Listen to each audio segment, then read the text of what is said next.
So finding the pH of a weak acid is a little more complicated than finding it for a strong acid, because you might recall that weak acids aren't going to ionize completely. So for instance, if we take HF, right, we'll write the hydrolysis equation. We'll react that with water. Right, so that's an equilibrium. We've got hydronium ion and we've got fluoride ion. Okay, this only ionizes a little tiny bit, and it's an equilibrium reaction. Well, if it's an equilibrium reaction, we should be able to write an equilibrium constant for it.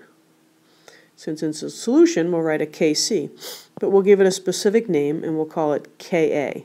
Okay, it's the dissociation constant for acids. So, following the same rules as always, products, right, over reactants raised to their coefficients, which are always 1 to 1 to 1, which is nice.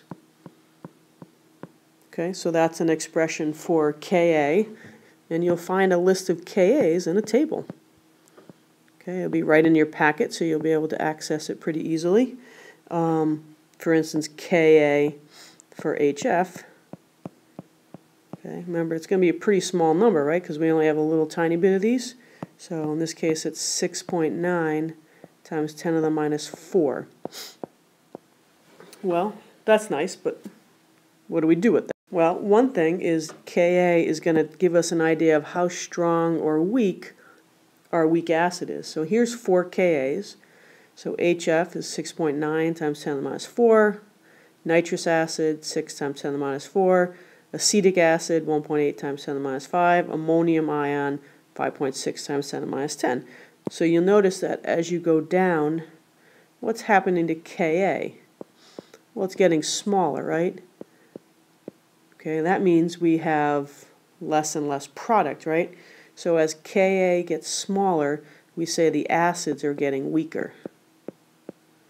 Okay, so the larger the Ka, the stronger your weak acid is. The smaller the Ka, the weaker your weak acid is.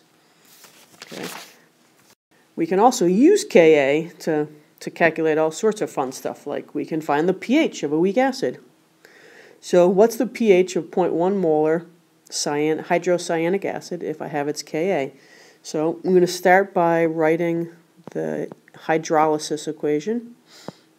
Okay, so plus water, equilibrium, hydronium ion, and cyanide. Well, we're at equilibrium, right? So sounds like it might be a good time for an icebox.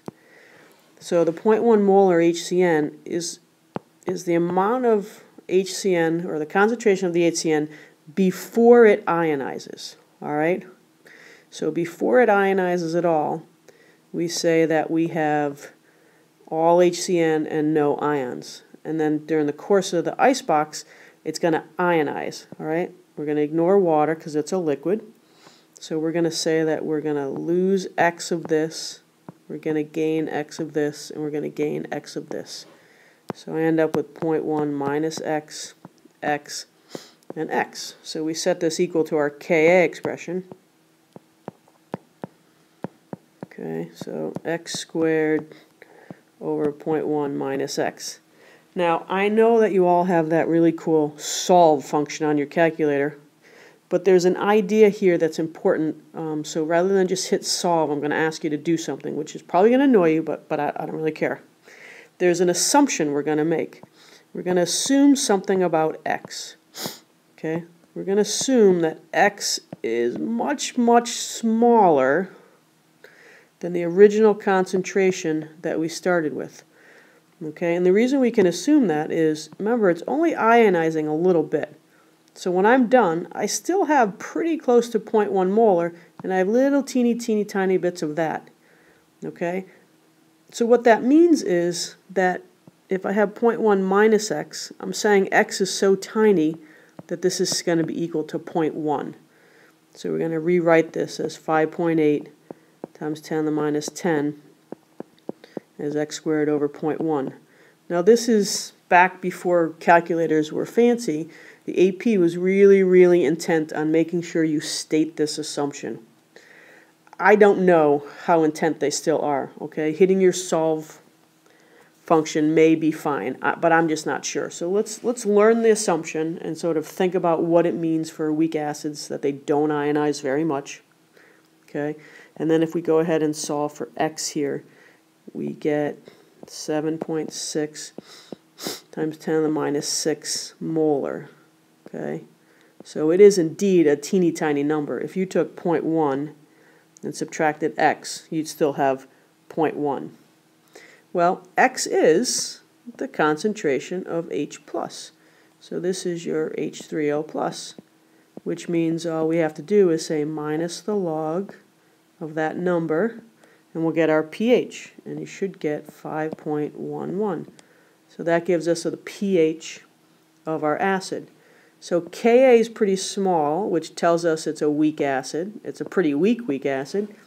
And pH of 5 tells us also that it's a pretty weak acid. Okay. Another thing that we can calculate is something called the percent ionization. Okay, remember we keep saying that the acid only ionizes a little tiny bit. Well, let's find out how much. Okay, it's equal to the hydronium ion concentration at equilibrium divided by the initial concentration of your acid times 100. Okay, so we're saying how much did it ionize? It ionized that little tiny bit, 7 times 10 to the minus 6. How much did I start with? Okay, so it's just saying how much of this turned into that. So in this case we have a very small percentage, which is consistent again with the idea that we have a very weak acid. Okay, again, going back to the dark ages before calculators were awesome, we had something called the 5% rule. Okay, and if your percent ionization is less than 5%, we say that the assumption that we made is valid. Okay. This, by the way, will be true pretty much anytime you have a Ka times 10 to the minus 4 or minus 5 or so forth. When you have them times 10 to the minus 2 or 3, your assumption probably isn't valid.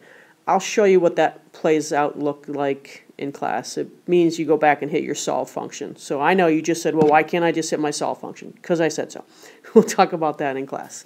Okay, let's do one more problem. Okay, kind of the opposite.